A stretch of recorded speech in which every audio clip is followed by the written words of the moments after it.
यही दशा हुआ था बलिया में अभी माननीय बड़े भाई पवन सिंह के साथ।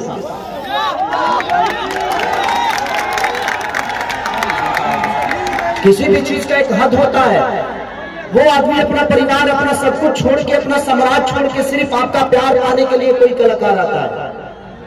और आप सबको इतना भी थोड़ा सा भी ध्यान दिए भाई, आप किसी के फंक्शन को एक पत्थर से बिगाड़ दोगे।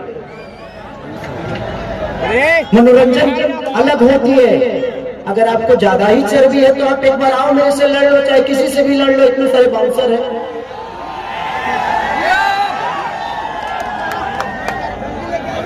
हम यहाँ लड़ने नहीं आए हैं, हम आप सबसे प्यार करने आए हैं। और हम भी यही अपेक्षा रखते हैं कि आप भी हमें उतना ही प्यार करिए।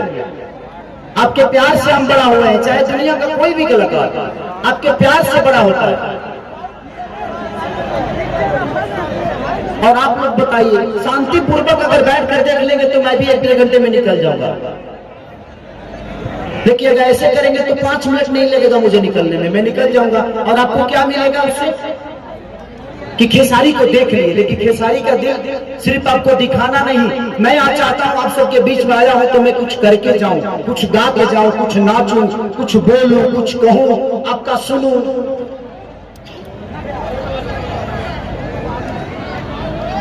मत करिए प्लीज, चाहे ऐसे इधर के लोग हो या इधर के लोग हो, चाहे इधर के लोग हो चाहे किधर के लोग हो।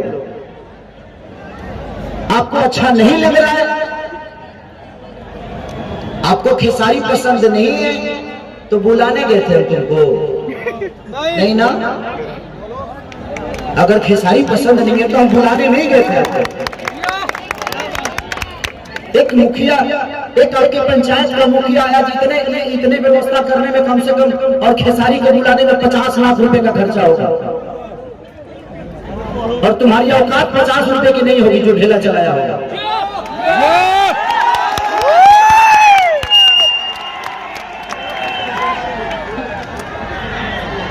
एक आपके प्यार के लिए इतना परिश्रम करके खेसारी को बुलाया, इतना सारा स्टेज, साउंड, लाइट, व्यवस्था, परमिशन।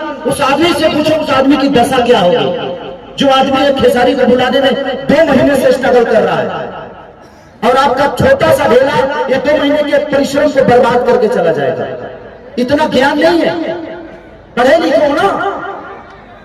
19 से 90 में जी रहे हो क्या? उस बच्ची का सर फट गया, थोड़ा सा भी तमीज नहीं है यार। और ये पत्थर इधर ही से आया, चाहे जहां से भी आया।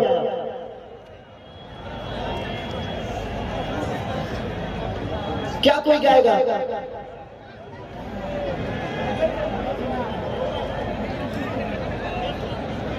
प्रशासन से निवेदन है कि इधर बहुत सारे आसाराम बापू के चेले खड़े हैं, इन लोगों को थोड़ा सा बढ़िया से व्यवस्था करिए।